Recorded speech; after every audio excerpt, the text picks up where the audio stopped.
E começou mais um Entendo Nada, é o número 72. E o tema de hoje, bem fedido, é essa merda toda.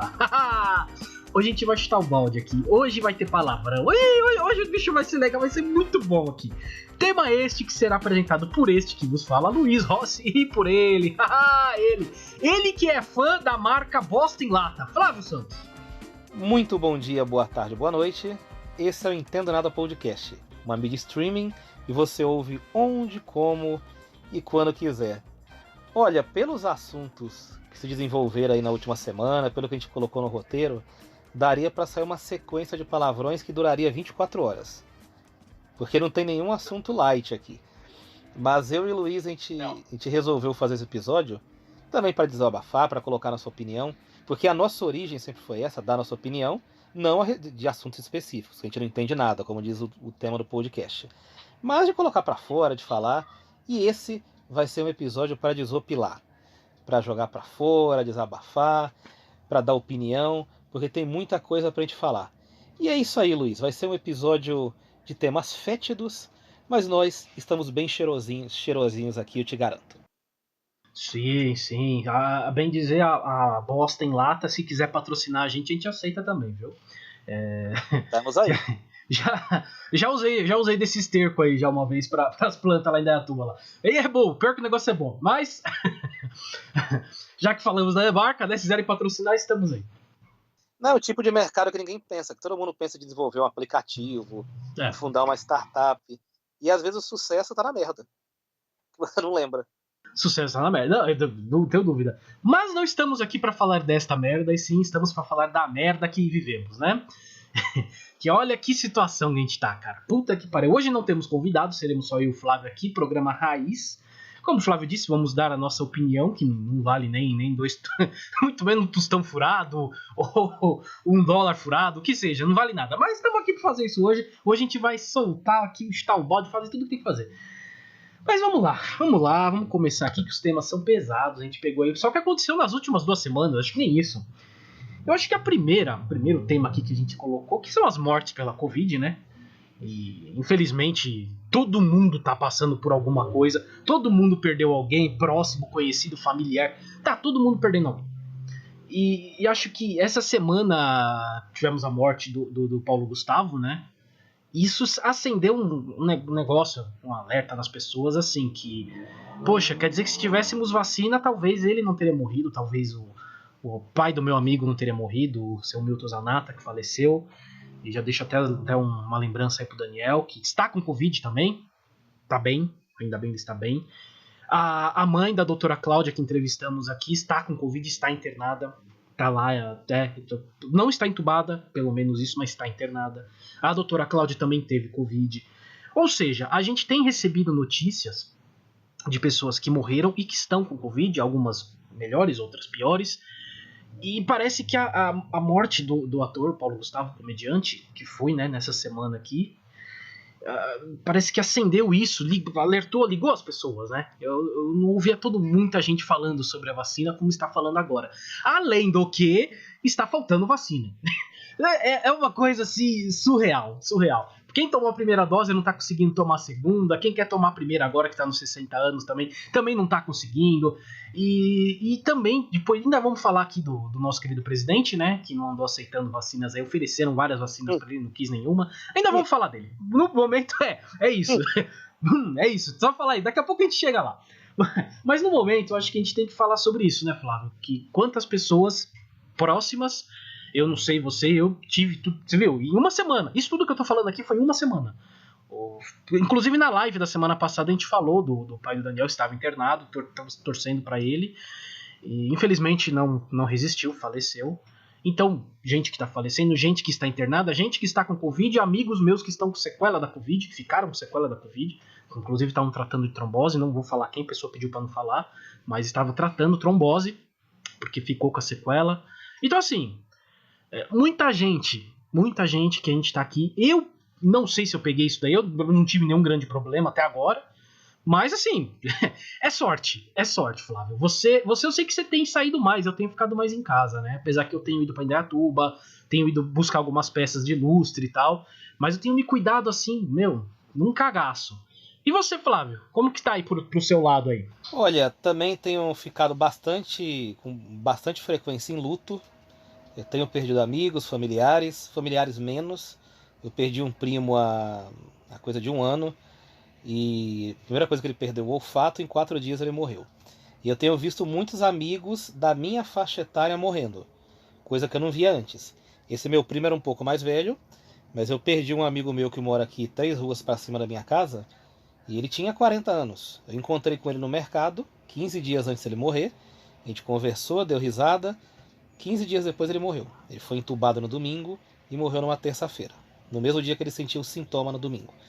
Então, assim, cada vez mais a sensação de que a morte está nos rondando, está perto das pessoas que a gente ama, que a gente gosta, é uma sensação maior. Porque eu lembro que quando surgiu a primeira morte de Covid, foi no hospital particular, eu acho que foi no Santa Maggiore. Não lembro qual foi o hospital. E aí anunciou na televisão, foi no plantão e tal. Aí anunciou que era uma pessoa de 97 anos. E aí você fala, não, claro que a pessoa de 97 anos não tem que morrer, ninguém tem que morrer. Mas você fala, bom, tava com morbidade, tava bem fraquinha. E a gente, por muito tempo, manteve esse estigma na cabeça. Por isso que muitas vezes a gente comeu churrasco, saiu, furou a quarentena, porque a gente achava que só a gente bem velhinho e doente morria. Mas não, tá morrendo gente jovem, com comorbidade ou não, e aqui vale o comentário que comorbidade não quer dizer que a pessoa é culpada, que a pessoa é um lixo, que a pessoa é menor que ninguém. Porque às vezes falam com esse tom, né? Ah, tinha comorbidade. Como se a pessoa não tivesse cuidado. Não, não é isso. A pessoa morre porque ela tem alguma coisa pré-existente. E como todo mundo tem, às vezes não sabe. Mas assim, eu voltando agora para os tempos atuais, eu imaginava que uma possível morte do Paulo Gustavo, ela teria bastante comoção, porque ele é um fenômeno da internet e do cinema, que são duas mídias que hoje andam muito bem juntas por conta da Covid. Mas assim, eu tô vendo que a morte dele serviu para despertar a consciência das pessoas, serviu para as pessoas acordarem. Se isso vai gerar protesto na rua, vai gerar alguma coisa no campo político, é muito difícil. A gente sabe que aqui no Brasil as coisas são muito lentas nesse aspecto e não acontece dessa maneira. Mas me parece que deu uma virada de chave aí. Me deu um cutucão em todo mundo. Que era um cara saudável, de boa aparência, bem sucedido, com uma família bonita e que perdeu. Que se perdeu a vida. E a gente se choca quando a beleza, quando aquele ideal de perfeição vai embora. E o Paulo Gustavo foi. Então teve esse choque. Eu quero fazer também uma citação aqui ao Agnaldo Timóteo, que morreu um pouco antes do Paulo Gustavo. Foi pouco falado, foi muito menos falado. Mas ele era um cara de mídia há muitos anos, há muito tempo. Foi negacionista no começo, mas depois se rendeu às vacinas e tudo mais. Então, assim, morreram muitos artistas, além do Agnaldo Timóteo, mas nenhum despertou a comoção que o Paulo Gustavo está despertando. E tomara que pelo menos ele, na passagem dele, deixe esse fato positivo, que é as pessoas acordarem, se conscientizarem e talvez mudarem de atitude aqui no plano terrestre. E eu fui olhar agora, porque eu lembro que fez um ano que o Aldir Blanc morreu, e foi de Covid. E foi no mesmo dia que o Paulo Gustavo morreu, há um ano. Que o Aldir Blanc, um gênio da música, escreveu inúmeras músicas famosas da MPB e tal. E fazia um ano que ele morria de coronavírus, né? Covid-19 e tal. Então, assim, vivemos esse ano inteiro aí perdendo pessoas, né? Sabe, Flávio, eu tenho aqui eu conto essa história para todo mundo que eu consigo conversar, né? Que aconteceu na minha família, lá em Rondônia. Acho que eu cheguei até a te mandar o vídeo que fizeram em homenagem, Sim, né? você falou. Um primo meu de 55 anos, né? Que tinha acabado de se aposentar, era sargento da polícia, cara forte, treinado, cantava, tinha uma puta voz, cantava pra caramba, pegou Covid e morreu. Morreu. A minha tia, mãe dele, com 90 anos, pegou Covid. E tá doente, tava cheio de comorbidade, não deu nenhuma tosse. Então, a gente fala dos velhinhos e tal, mas você tem esses casos, cara. E ela não tinha tomado vacina, porque isso foi antes de começar. Tava começando a vacinação, ela ainda não tinha tomado. Então, realmente tá chegando nas pessoas mais jovens, né? Tá chegando 55, 50, 40. E a gente tem que tomar cuidado, cara. Temos que tomar cuidado, sim. Porque vacina não vai chegar tão cedo pra gente, não, cara. Eu achava não, que... vai demorar. Não, Vai demorar eu achava caramba. que até o fim do ano eu tomava vacina. Eu já começo a duvidar. E ainda tinha gente que falava que eu era negativo. que eu era negativo. Elas pensamento negativo até o fim do ano. Para, vamos tomar. Eu já tenho minhas dúvidas que vai ser no fim do ano. Eu acho que não. Acho que vai tomar no ano que vem. A gente já tava pra passar aqui já pro próximo tópico, né? Que você falou do Agnaldo Timóteo também e tal. E se eu não me engano, eu posso estar até comendo bola aqui, o Agnaldo Timóteo, ele provavelmente pegou a doença porque ele estava numa aglomeração, foi num local lá e tava cheio de gente. E provavelmente foi lá que ele pegou, né, a Covid. Então, a gente vê muita gente aglomerando, as coisas abrindo de novo, né? Então, a gente pede pra tomar muito cuidado. Quem precisa sair, saia, né? Paciência. E porque é uma coisa também que eu acho que a gente acaba ouvindo muita gente falando. Lembra no começo da pandemia se falava muito isso. Apontava-se o dedo para quem estava saindo da rua, tal. A gente tem que lembrar aqui, já que vamos entrar na parte da política, eu vou até bater a mão aqui. Já que entramos na parte da política, vamos entrar agora. Temos que lembrar que não tivemos organização alguma aqui, né? Quem tinha que organizar não organizou. Estamos vendo a CPI agora aí, os vários ministros da saúde que passaram nesse tempo todo aí, tendo que responder e explicar o porquê.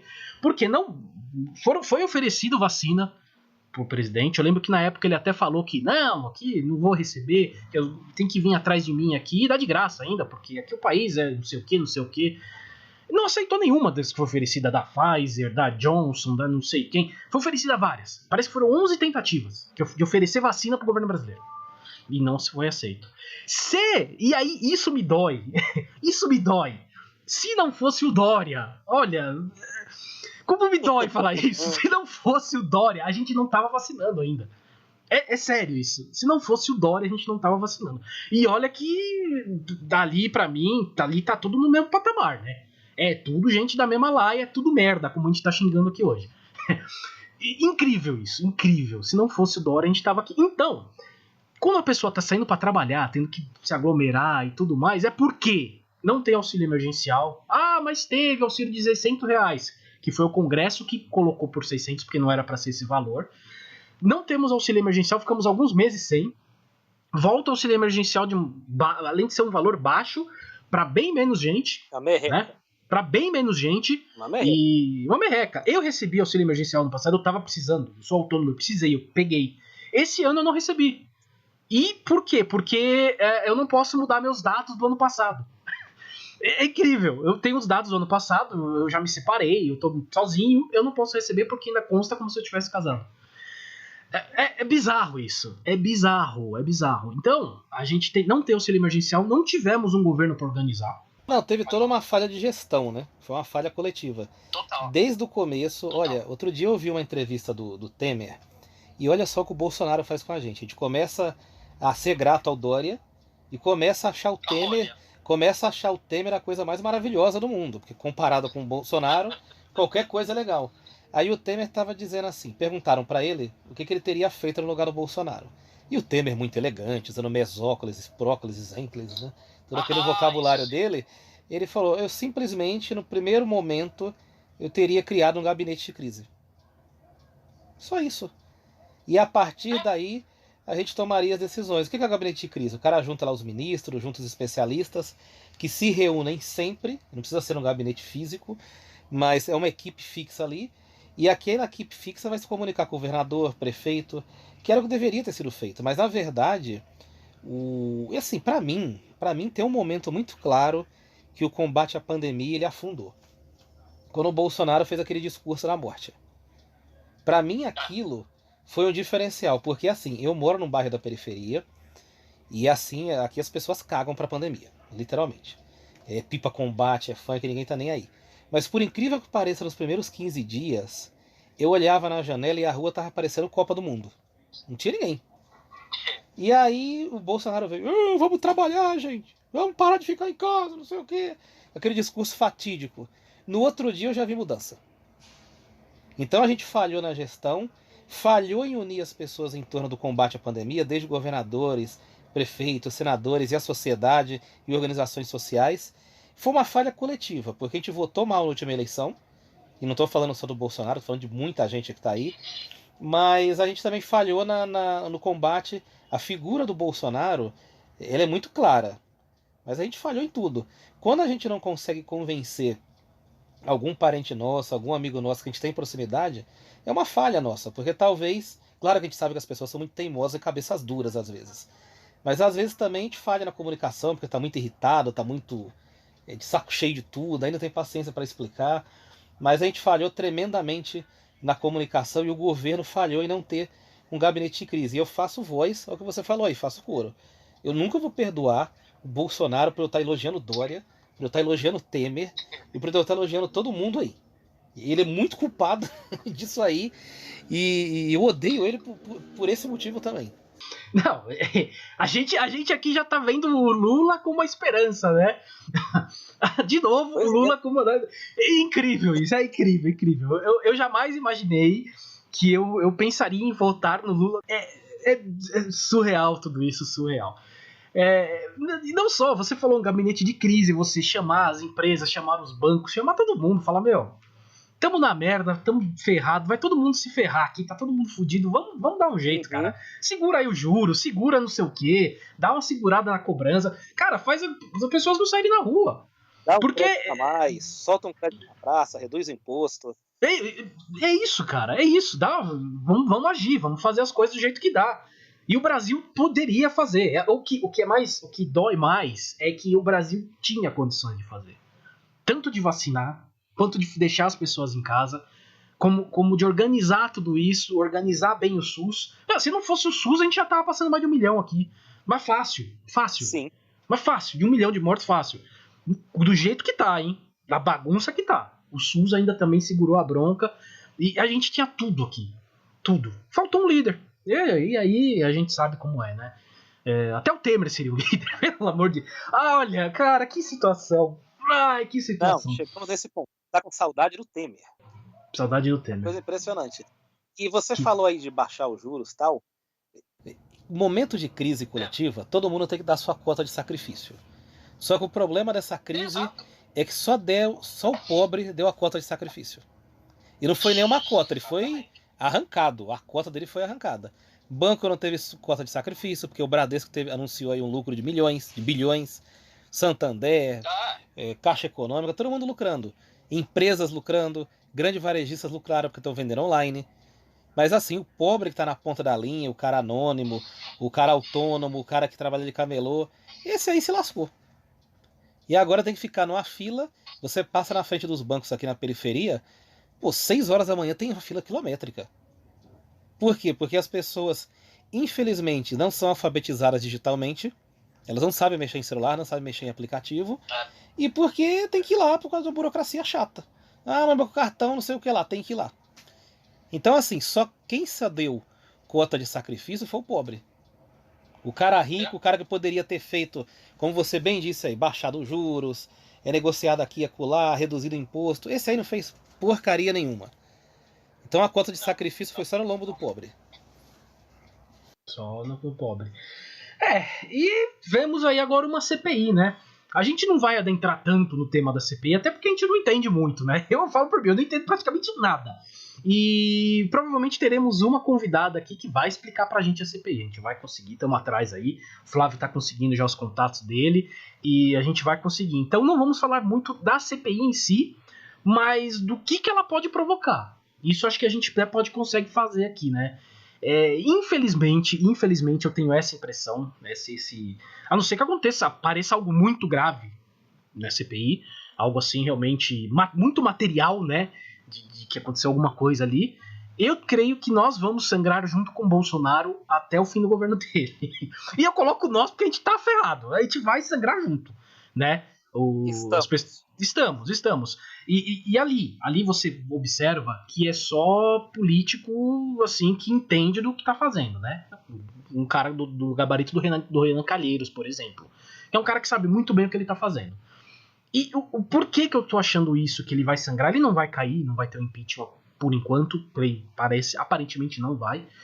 E porque também o governo já não tem mais o que oferecer pro Centrão, e aqui eu vou usar um termo que eu escuto muito no Foro de Teresina, que é um podcast que eu gosto de seguir, que não é Centrão, é o Arenão, que é a mesma galera da Arena lá da ditadura, e é mesmo, é a mesma galera, não mudou praticamente nada. Então, o Bolsonaro já não tem mais o que oferecer pra esse pessoal, já não tem mais o que oferecer. Então eles vão cair em cima dele. Só que ele não vai sofrer impeachment porque pelo jogo político não compensaria agora ele cair. É triste. A própria oposição não quer que o Bolsonaro caia mais. Porque pra eles é melhor que ele sangre. Só que aí a gente vai sangrar junto. 470 mil pessoas, vamos bater 500 mil, 600 mil, provavelmente. Fácil. E assim, vamos sangrando e vamos morrendo junto com isso até o fim. Você tem a mesma impressão, Flávio? Eu tenho a impressão porque, primeiro, a CPI ela é um instrumento de natureza política. A CPI brasileira ela é um organismo meio estranho. Eu não sei também, assim como você, não sou especialista, mas pelo pouco que eu leio, é só a gente analisar o nome. Comissão Parlamentar de Inquérito. Geralmente quem é responsável pelo inquérito é a Polícia Civil, no mundo real. Mas só que Brasília e os governos estaduais, federais, municipais, eles têm um mundo à parte aqui no Brasil, que começou lá na Constituição, na lei, enfim. Isso aí a gente vai falar com essa cientista política que já está quase certa e ela vai explicar pra gente. Mas assim, são parlamentares investigando. E tem bicho mais safo que parlamentar? Mais interessado em receber favor? Fazer troca de favores? Como é que você vai investigar alguém, por exemplo, o Bolsonaro, alguém que é o presidente e que tem um monte de emenda parlamentar na mão para distribuir, para dar e vender? Que controla o orçamento. Então, na verdade, a CPI ela se assemelha mais a um instrumento de extorsão de quem está sendo investigado, se o cara é governante. E quando eu falo isso, eu não estou querendo dizer que o Bolsonaro ou quem quer que seja investigado seja coitadinho, não é isso. Mas o cara da CPI, ele é o alvo, ele tende a sangrar. No caso do Bolsonaro, está o Renan Calheiros lá tomando conta. E aí eu perguntei para o Luiz e pergunto para qualquer um aqui onde estava o Renan Calheiros todo esse tempo, ninguém sabia. Mas ele voltou no centro do palco com os holofotes em cima. E não tem ninguém que estripe melhor um porco, um animal selvagem, do que o Renan Calheiros. Lembre-se que o Renan Calheiros, quando a Dilma estava mal, a Dilma mandou um decreto, um projeto de lei para ele, alguma coisa assim, ele devolveu, para humilhar a Dilma em praça pública. E ali começou o start do impeachment. E assim, eu não acredito que vai ter impeachment, não acho que a CPI vai por esse lado, mas a CPI vai servir para acabar com o bolsonarismo, para desgastar o bolsonarismo. Vai ser uma coisa assim que vão pegar pesado, vão desgastar, e a gente vai ver dia após dia o Bolsonaro caindo nas pesquisas, perdendo popularidade e sendo sangrado em praça pública. Mas eu tenho muita dificuldade de acreditar em comissão parlamentar de inquérito. No passado já teve alguma coisa que deu resultado? Já. Tem um monte aí que deu resultado. Mas dão resultado de acordo com as circunstâncias. E hoje, claro que a gente nunca pode tirar desmerecer a capacidade do Bolsonaro se auto-sabotar e se auto-lascar sozinho. Então não descarto que ele possa cair. De repente ele faz uma merda qualquer aí e cai. Mas pela CPI, pelo objeto de investigação, só pelo que tem aí, ele não cai não. Então eu não acredito nisso. E é acompanhar a CPI, né? Acompanhar, ver o que vai aparecer. Dizem que o Pazuello está se sentindo abandonado, ele foi aconselhado a ir fardado depois na CPI. Olha o grau da bagunça que tá esse negócio, gente. Pazuello quer ir fardado. Quer ir fardado, mas não usa máscara no shopping. É gozado isso aí. Então tá mais para ser um circo, vai ter o sangramento, vai ter tudo. Mas não acredito em consequências, mas, outro mas aqui, não descarta a capacidade do Bolsonaro de fazer merda sozinho. Ah, mas ele e toda a turma dele ali. Ali a merda é a merda milanesa, como dizem por aí.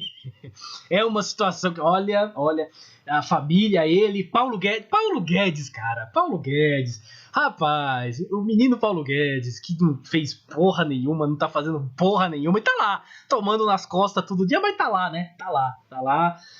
Sabe-se lá fazendo o quê, apesar da gente imaginar o que ele tá fazendo, né?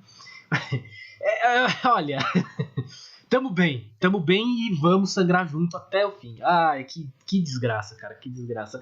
E como você disse, nunca perdoarei por fazer eu defender gente como Dória. Jamais vou perdoar isso.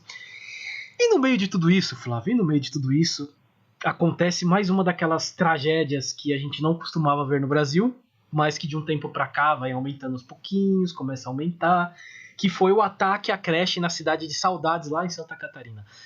Não basta Bolsonaro, não basta Covid, não basta Dória, não basta mortes pela Covid. temos ainda isso aqui. Esse tipo de coisa acontecendo no país. Lembrando que hoje também no Rio de Janeiro teve lá um confronto, que até agora eu não entendi exatamente o que aconteceu. A polícia entrou na favela, acertou o metrô, eu sei que morreu até agora 25 pessoas, até agora, né? Depois eu vou olhar lá, pode ter até aumentado já. E no meio de tudo isso, Flávio, no meio de tudo isso ainda temos um ataque à creche, um facão, só um facão. E isso tudo que tá acontecendo no Rio de Janeiro aconteceu hoje, que estamos gravando aqui dia 6 de maio. Eu não sei, cara. Eu não sei mais o que falar, não sei mais o que fazer, eu só observo. Eu tento não ouvir mais notícia, tento não ver mais. Mas eu imagino você que tá no meio, trabalha no jornalismo, tá ali no meio. Como que você lida com tudo isso, Flávio? Todas essas notícias, pela madrugada. Tem uma hora que você tem que se blindar. Porque é tanta coisa no seu ouvido, tanta coisa que você lê, é tanta coisa que você ouve, e você tem que filtrar aquilo, trabalhar a informação, escrever, digitar, colocar em vídeo. É muito complicado, mas você de certa forma aprende a se blindar. Mas uma coisa que eu estava reparando ontem é que o Brasil está um caos tão grande que uma tragédia com crianças e professoras mortas por facão acabou sendo ofuscada. Ou pelo Paulo Gustavo, ou pelo que aconteceu hoje no Rio. Gente, isso aqui não é para amadores. Aliás, isso aqui é para louco mesmo. Não é para amador, não é para quem saiu do hospício. E quando eu estou trabalhando lá no meu emprego, que chegam as notícias, que vem da rádio escuta e tal, é assim, você ouve coisas muito escabrosas, nem tudo vai para a grande mídia. E você tem que fazer uma seleção. E o Brasil é pródigo em criar notícias ruins. Ele é uma máquina de notícias ruins. E aí você chega um dia de manhã, tá a notícia lá. Olha, morreu um monte de criança numa creche. Morreu não sei quem lá, morreu não sei quem lá. Então o Brasil, ele consegue ofuscar a tragédia numa creche. E hoje de manhã, eu liguei no jornal logo cedo, que eu saio bem cedo de casa, e estava falando dessa operação no Rio. E aí a notícia, e você veja como o Brasil surpreende, era que tinha gente baleada no metrô por bala perdida, e tinha gente baleada na rua por bala perdida e tinha um policial. Aí eu falei, gente, mas isso aqui tá caótico, tá uma guerra. Aí você vai na hora do almoço ver a notícia de novo, quando recebe, morreram 25 no espaço de 6 horas. E assim, se é nos Estados Unidos para com isso. E aqui não. Você entra nos grupos do Rio de Janeiro, no Facebook, a vida segue normalmente lá. Então não é de se estranhar que um país como esse não se choque com a Covid. Ou morreu. Essa tragédia de hoje aconteceu na favela do Jacarezinho. Como que você vai esperar que um cara que mora ali se choque com a Covid? Se morreu 25 na porra da casa dele. Com um tiro de fuzil. Então as pessoas não se chocam com nada aqui no Brasil. E a tragédia da creche em si tem muita ligação com a primeira entrevista que nós fizemos no episódio. Não sei se você lembra qual foi, Luiz. A gente entrevistou a Paula, a psicóloga. Lembro. E foi sobre a chacina de Suzano. No massacre na escola Raul Brasil em Suzano. E naquela época a gente falou muito sobre os chants da internet, aqueles fóruns, né, que tem na Deep Web. Que os matadores aprenderam lá e anunciaram lá o que ia fazer e se tornaram um herói. Essa tragédia de Santa Catarina tem todo o sintoma de ter vindo da Deep Web. Por quê? O cara, quando ele foi socorrido, segundo a polícia, ele falou duas coisas. Ele mesmo tinha enfiado uma faca no pescoço dele, uma coisa horrenda. E ele disse que não queria ser socorrido, ele queria morrer.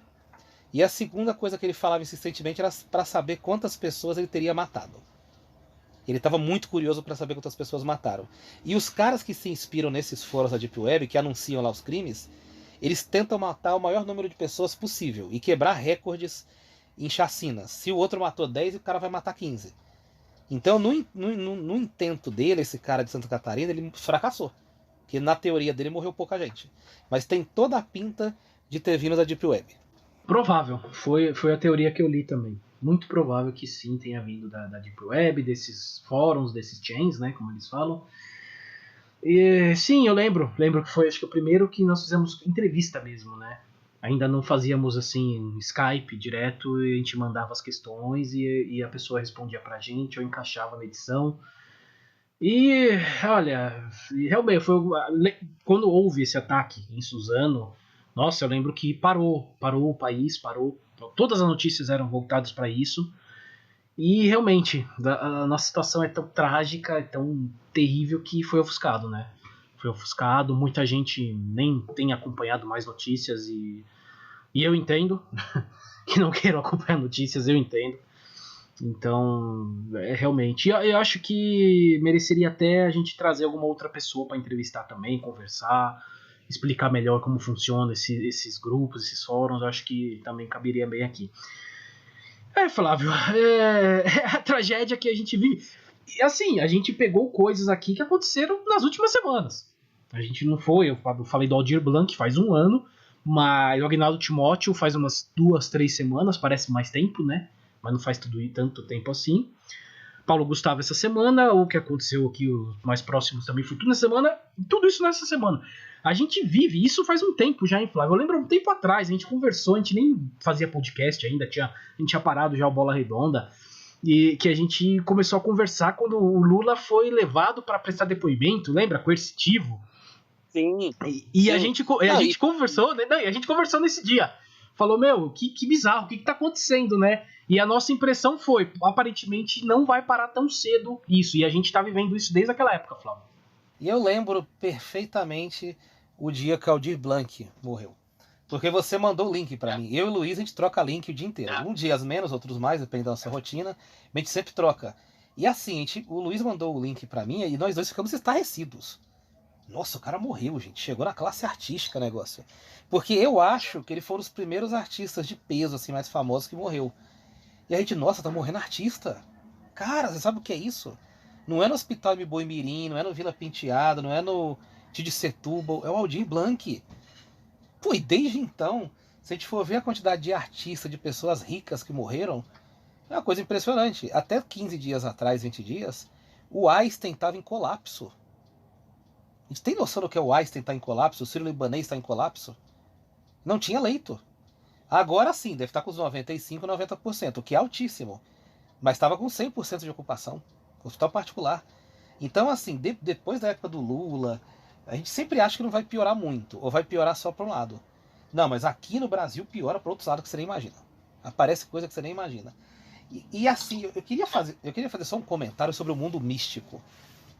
Eu sou uma pessoa que já frequentou outras religiões, diversas religiões, então eu acredito que existe algo, existem alguns seres humanos que têm certos dons, como por exemplo de prever o futuro.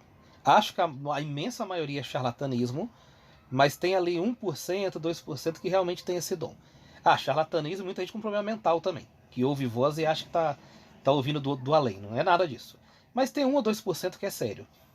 E assim, a gente viu ao longo desse último ano muito cara sério do mundo da vidência, do mundo místico, errando quando previu que o Bolsonaro ia cair. Muitos caras sérios, respeitados. Por quê? Porque esse pessoal que está prevendo está com raiva. E quando você está com raiva, você não consegue enxergar direito, você é contatado por coisa que não é para ser contatado. Então, assim, até a vidência séria a gente viu sofrendo no meio do caos do país. Porque o cara vê um negócio, ele vê lá o Bolsonaro, ele fala, vai cair. Tô enxergando que vai cair. Ele vê o que ele quer, não vê o que realmente é. Então até o mundo místico tá abalado pelo caos brasileiro. Você falou de ouvindo vozes, né, e tudo mais. Tivemos o cara que atacou a marteladas uma outra pessoa no metrô. Cara, eu tento achar notícia boa. Eu tento achar alguma coisa boa acontecendo, mas tá difícil, cara. Tá difícil. Tá difícil aqui. Olha, esse cara que atacou a mulher no metrô, ele tinha matado a ex-noiva dele nos anos 90 e foi solto. A verdade é que o tratamento para quem precisa de auxílio psiquiátrico aqui no Brasil é horrível. É horrível. Não existe tratamento. Embora aqui em São Paulo, o CAPES, que eu acho que era a prefeitura, se não me engano, ele faz um trabalho muito bom. Mas tem muita gente desassistida por aí. Você passa na Sé, passa na República, os caras estão falando sozinho. Claro que a maioria é cachaça, a gente sabe disso. Cachaça e droga. Mas tem muito esquizofrênico ali. Cara que tá ouvindo voz. E às vezes o cara tá ouvindo uma voz, você fala com ele, ele tá vendo um monstro na sua frente. Sabe? E aí ele te ataca com a marreta. Essa mulher da marreta foi uma coitada, gente. Imagina você tá no metrô, o cara dá 3, 4 marretadas na sua cabeça. Isso é fruto também do sistema judiciário ruim que soltou esse cara e da falta de tratamento, porque um cara desse não pode estar na rua. Não poderia de jeito nenhum. Eu mesmo, quando eu tô na rua e vejo alguém falando sozinho, eu fico longe. Porque eu já tive experiência com gente assim, com problema psiquiátrico, eu não tenho preconceito, mas se a pessoa tá na rua falando sozinha, é que ela não tomou o remédio dela. E te aconselho a ficar longe também. Fique longe. O Brasil não cuida dos seus doentes mentais. Então o cara anda com a marreta por aí, sobe com a sacolona, com a mochila com a marreta e mata a pessoa no trem e fica por isso mesmo. Não, o Brasil não sabe cuidar de ninguém, O Brasil não cuida de nada, né? A verdade é essa, se você tá pobre, tá feio, você não tem cuidado nenhum. A verdade é essa. Estamos vendo agora a questão do coronavírus, não tem cuidado nenhum, muito menos. Você imagina os pobres coitados que tem problema mental. Realmente, difícil. Ai, olha, vamos parar de falar um pouco de coisa ruim aqui. Pela madrugada, eu tô. Isso porque eu não tenho acompanhado notícia, cara. Realmente, eu tô meio fora mesmo aqui. Tô fora, não tô pensando muito, tô trabalhando pra caramba aqui, colocando algumas coisas aqui em ordem. E ainda assim, só o que chega é isso, né? O que chega é isso. Enfim, enfim. Flávio Santos, me responda uma coisa aqui. Vamos sair um pouco disso aqui. O que você faz pra relaxar, pra esquecer tudo isso? Olha, eu tenho trabalhado bastante, isso tem me ajudado muito, porque além do jornalismo eu faço outras coisas também. Isso me ajuda pra caramba. Eu tenho lido muito, tô resgatando meus hábitos de leitura, tenho lido bastante revista, bastante livro, e tenho treinado. Eu tive uma pequena lesão no meu joelho esses dias, tô me recuperando, mas tô treinando pesadamente em casa, com peso do corpo, não voltei pra academia, e o esporte pra mim, atividade física, é uma coisa muito importante. E já tô me imaginando correndo, que é uma coisa que eu sinto muita falta, tô vendo umas ladeiras gigantes aí pra correr. E assim, eu acho que a gente tá num período que tem que se falar e tem que se cuidar mais da saúde mental. Sabe? A gente tem que procurar meios de relaxar. Tem uma série que eu assisti na Netflix, que não é exatamente relaxante, é bem violenta. Mas eu vou indicar ela aqui na hora das dicas culturais. Mas eu tenho visto muita coisa na Netflix e muita coisa no Amazon. Filme ruim mesmo. A gente fez uma live de filme ruim semana passada. Tenho visto muita coisa ruim. Umas coisas horrorosas. Eu tenho visto. Porque assim eu relaxo. Tenho feito algumas coisas com a minha namorada, com os devidos cuidados, que a gente tem saído muito pouco. Mas ela tem sido muito importante nesse período para me relaxar. Então eu tenho feito coisas pequenas. Não tenho feito nada de extraordinário. Não desenvolvi um novo hobby nem nada. Eu sei que tem gente que se reencontra no meio da pandemia. Mas eu deixei para falar por último uma coisa que foi debatida na primeira live que a gente fez de todas, que foi com a Eli Bernardes. Eu tô pegando firme na meditação. Quase todos os dias eu medito. Coisa curta de 5 a 10 minutos, mas eu baixei os aplicativos no celular, sigo os canais no YouTube, tô fazendo umas meditações guiadas e tem funcionado pra caramba comigo. Na hora que eu fecho o olho, eu fico com a perna ali em posição de lótus e fico em silêncio, é uma maravilha. O mundo tá muito barulhento, muito cheio de notícia, e o silêncio é uma dádiva, cara. E eu tenho meditado bastante. A meditação realmente, eu também tenho meditado, sim, tenho feito aí umas guiadas, às vezes nem guiada mesmo, eu ponho uma música relaxante aqui, faço lá uns 10 minutos. Por dia eu tento fazer uns 10 minutos, né? Pelo menos. Eu acho que já dá uma. Puta, já dá uma ajudada do caramba. Tenho feito um tipo de terapia, vá lá, que é um psicólogo do Instagram. Depois eu até vou colocar ele aqui como dica cultural pra quem quiser seguir, porque ele dá umas boas dicas lá no Instagram também. E ele vende como se fosse um curso, mas é pra você lidar com a ansiedade, né? E tá funcionando bem pra mim. O cara realmente é bom, não é charlatão, não. Eu sou muito bom pra fugir de charlatão na internet. Demorei um tempo pra aceitar também esse tipo, mas realmente tá funcionando. Pra quem não sabe, eu tenho muitas crises de ansiedade. Tive muito ano passado, no começo desse ano aqui foi terrível. Tenho bastante. O que me ajuda muito é o podcast também. Não posso falar não, mas que me ajuda bastante. É um hobby que eu tenho, que eu levo. Tenho cozinhado bastante e tenho engordado também, porque uma coisa leva a outra, né? Uma coisa leva a outra. Todos nós, não tem jeito, uma coisa leva a outra. Mas eu tenho treinado também. Até eu dei como dica cultural os treinos da Blue Fit, né? Que tá de graça. Ainda tá lá de graça pra quem quiser fazer. E eu tenho feito todo dia que eu pego, faço. Comecei. Não, aliás, eu sou a pessoa assim que termina um relacionamento na pandemia e começa outra na pandemia, né? Eu sou, ótimo, perfeito. Então eu tô começando um namoro e tudo mais. Também isso também ajuda a gente, né? Me ajuda bastante com a Vânica, a empresa de lustres, né? Que eu tenho ajudado também me colocar um foco aí pra trabalhar, pra ajudar. Então eu tenho relaxado assim. Chaves e Chapolin, claro. Claro, Chaves e Chapolin. Assisto muito Chaves, é muito bom, relaxa, você relaxa bem. Doctor Who é outra coisa que eu sempre assisto. E tenho também assistido mais algumas séries, alguns filmes, eu até vou dar uma de dica aqui daqui a pouco, que eu assisti. Tenho visto as novelas antigas da Globo no Globoplay, também vou falar daqui a pouco aqui, eu não tinha colocado, mas vou colocar. E isso tem me ajudado bastante, tenho controlado bem as crises de ansiedade, baixou bem a ansiedade.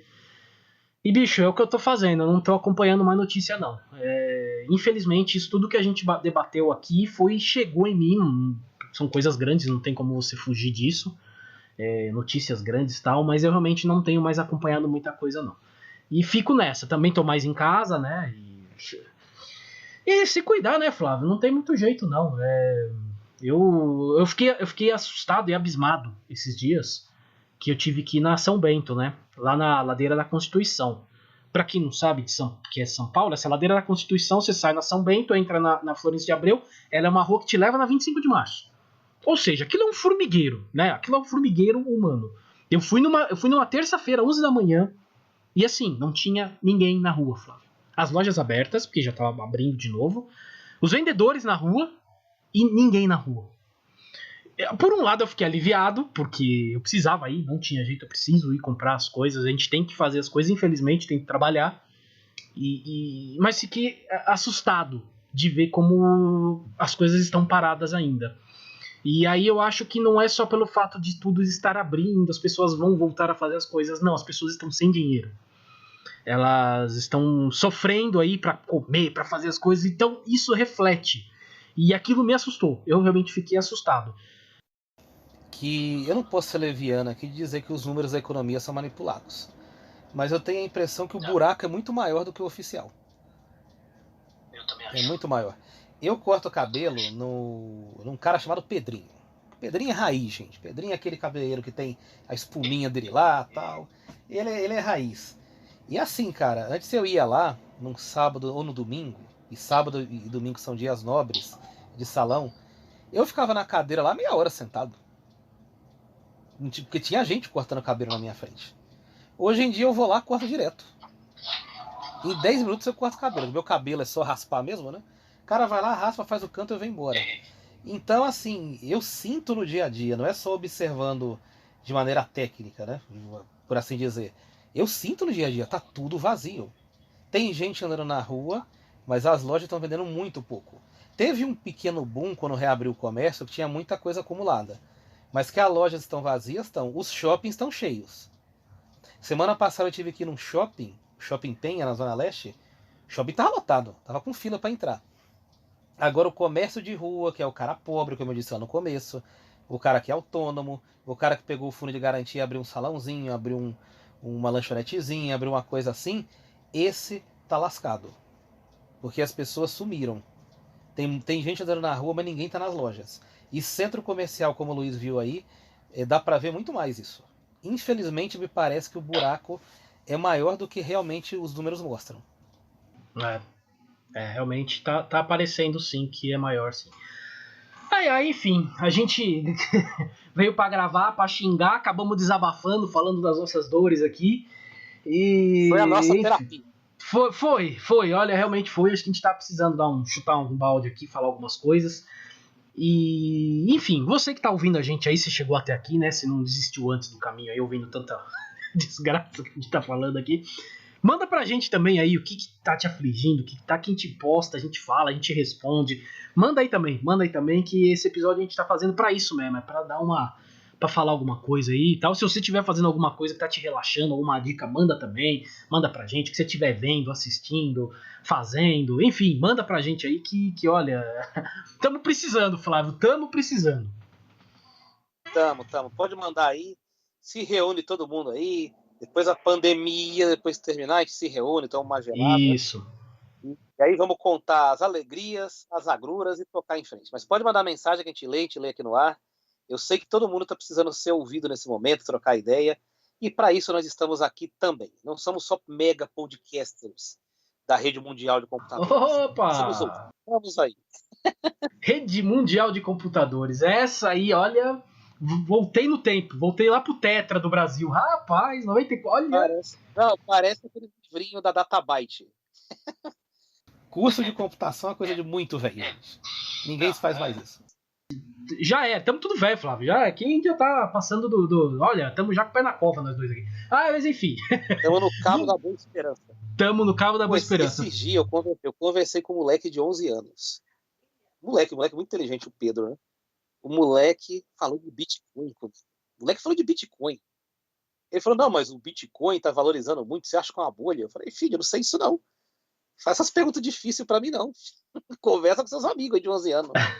Isso aí é muito pra mim, né? Tá muito avançado. O moleque perguntou se era uma bolha. O Bitcoin. Isso aí tem que ser perguntado pro cara do Bradesco, do Banco do Brasil. E eu não tenho informação sobre isso, não, gente. E nem sei falar também sobre isso. Então, pra você ver como a gente tá velho, né? Não, já tamo velho já, cara. Tamo velho. E olha que situação. Não faço ideia também se é uma bolha, se não é.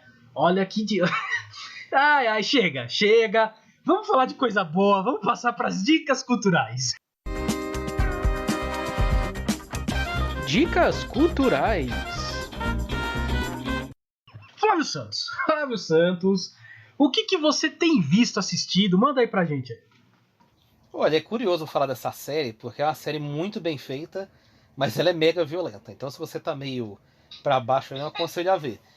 O que é essa série? O nome da série é Den, ou Eles, em tradução livre. Se você procurar aí no Amazon, vai estar o Den ou Eles. Do que trata essa série? Uma família de negros, bem-sucedidos, muda para um bairro totalmente branco nos Estados Unidos dos anos 50. E aí, eles são muito bem recebidos. Claro que isso com aspas gigantescas.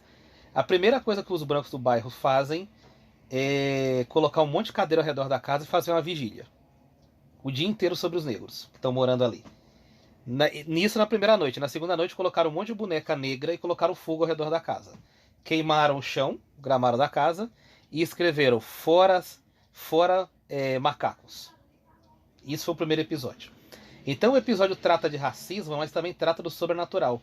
Porque ao mesmo tempo que a família negra sofre racismo, tanto a mãe, quanto o pai, quanto as irmãs, elas começam a ter alucinações, ver espíritos. E a grande pegada da série, o grande pulo do gato, é você saber se aquilo que eles estão vendo é causado pelos brancos ou se aquilo que eles estão vendo é sobrenatural. A gente não sabe se são os brancos querendo assustá-los, ou se é sobrenatural, ou se é um misto dos dois. Ela tem 10 episódios, só tem uma temporada. O mistério é resolvido só no 9º episódio. E assim, não vou falar o que aconteceu no 9º, nem no 10º, nem no final, mas vale muito a pena assistir. O elenco é maravilhoso, é sensacional. As crianças trabalham bem pra caramba. E assim, é muito chocante. É muito chocante, é bem pesado.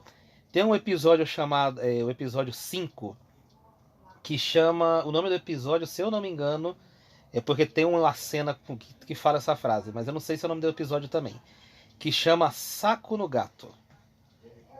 E assim, se você tiver estômago fraco, pode pular esse episódio. E pode seguir a partir do 6º. Porque é muito violento esse episódio, tem uma coisa muito chocante lá. Mas vale a pena você ler, ver essa série, porque ela vai te preencher com uma temática muito importante e com belas atuações. O episódio hoje tá leve, né? O episódio tá leve hoje, o episódio tá leve. Olha. Olha, depois. Eu nem sei se eu vou falar a dica que eu ia dar, já caiu minha dica aqui também. Assistam Chaves e Chapolin. Chaves e Chapolin, não. É sério, eu vou falar aqui um filme, o Sete de Chicago. É um filme engraçado. É um filme engraçado, tanto que um dos protagonistas é o Sacha Baron Cohen, né? Que é o cara do Borat, né? E é engraçado. Porém, tem uma baita crítica por trás. Tem uma parte forte também relacionada ao racismo. Já que o Flávio falou dessa série aí, relacionada a racismo também. Basicamente é o seguinte, o 7 de Chicago é do ano de 1968, houve um julgamento em 69. 1968 é um ano que explodiu em vários lugares do mundo, várias revoltas, vários protestos, inclusive no Brasil. No Brasil, inclusive, o famoso protesto dos 100 mil, se eu não me engano é esse o nome, que foi no Rio de Janeiro, foi o primeiro passo aos militares levar os militares a determinarem o AI-5, né? vocês verem o tamanho do que foi isso, né? Realmente uma passeata muito grande, muito forte. E lá nos Estados Unidos, foi em Chicago, aconteceu isso, uma revolta muito grande. E estamos falando dos anos Nixon, né? Que eram anos pesados também para os Estados Unidos. E 7 sindicalistas, líderes estudantil, e teve várias pessoas nesse meio que eram os líderes que se juntaram para essa passeata em Chicago. Foram presos e foram julgados. Só que tem mais uma pessoa, tem uma 8ª pessoa, que era um negro, que era do grupo dos Pantera Negras, né? Que foi colocado ali para, vamos dizer assim, para poder mostrar que os outros 7 que eram brancos eram bandidos, só porque tinha esse negro no meio que nem participou do protesto. Assistam o filme. É muito bom, concorreu ao Oscar esse ano aqui. É muito bom, tá na Netflix. Apesar de ter esse tema do racismo mais pesado, é um filme engraçado. Você vai dar risada, bastante risada, e vai ficar indignado e ver que muita coisa que estava acontecendo lá em 68, 69 tá aqui até hoje, né? E fazendo um link com o que estava lá em 68 e 69, eu vou falar de uma novela que eu estou vendo, que é O Bem Amado, que é de 73. Quer dizer, não faz tanto tempo, de 69 para 73, são poucos anos, né? E é incrível como Odorico Paraguaçu está presente no Brasil até hoje. É incrível. 1973. Eu estranho como uma novela dessa passou nessa época. Eu creio que eles devem ter feito muito jogo de cintura ali, ter conversado muito, ter muitos bons contatos, porque é uma crítica ferrenha à política, né? Aos políticos em si, brasileiros, desde sempre. Não era só uma crítica ao que estava acontecendo ali, não. Desde sempre e até hoje. É uma novela, claro, de 73. Estamos falando de uma novela mais antiga, que tem uma outra cadência, é mais devagar, passa-se no litoral, então tem toda aquela cadência devagar. A gente não está mais acostumado a isso, né? Mas ainda assim eu recomendo que vocês assistam. Por ser uma coisa histórica brasileira, uma das melhores novelas já feitas no Brasil. Em vários rankings ela está sempre lá em primeiro, segundo, terceiro, está sempre ali em cima. E aproveitem que tá lá no Globoplay, quem pode assistir.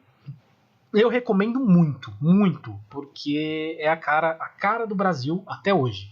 Eu assisti o Vale Tudo recentemente, a novela também, e falava que era um resumo do Brasil, né? Mas aquele resumo de Brasil bem do jeitinho brasileiro. Essa aqui é o resumo do Brasil política. Eu recomendo que vocês assistam. E se quiserem aliviar aí, assistam Chaves e Chapolin. Olha, dá uma aliviada, assiste Chaves e Chapolin. Boa, melhor dica de todas. E se você quiser relaxar, ouça um episódio que a gente gravou com Pedro Abreu, que foi exatamente sobre o Chaves e o Chapolin. Ele falou bastidores, falou coisas novas. Porque geralmente quando alguém fala disso, fala aquele clichê que todo mundo já sabe. O Chaves brigou com o Kiko, os atores, aquela coisa toda. Não. Ele trouxe coisa diferente, coisa nova. Depois dá uma procurada lá no Spotify que está disponível para você. É isso aí, Flávio. Vamos para os nossos salves, chamegos e sapatadas. Salves, chamegos e sapatadas. Eu tenho um salve de última hora. Eu vou ter que ler o que tá escrito aqui. Quando o Flávio tava falando do seriado dele, eu pus no mute pra dar risada. Eu tive que rir. Demetrio dos Santos, um salve pra você. Porque há 1 hora ele escreveu o seguinte post do Facebook. Eu vou tentar não rir. Hoje pela manhã, o bosta, entre aspas, disse: é um vírus novo, ninguém sabe se nasceu em laboratório ou nasceu porque o ser humano ingeriu um animal inadequado. Mas está aí, os militares sabem que é guerra química, bacteriológica, um monte de coisa assim. Aí ele continuou. Horas depois, o mesmo bosta retruca. Eu falei a palavra X hoje de manhã?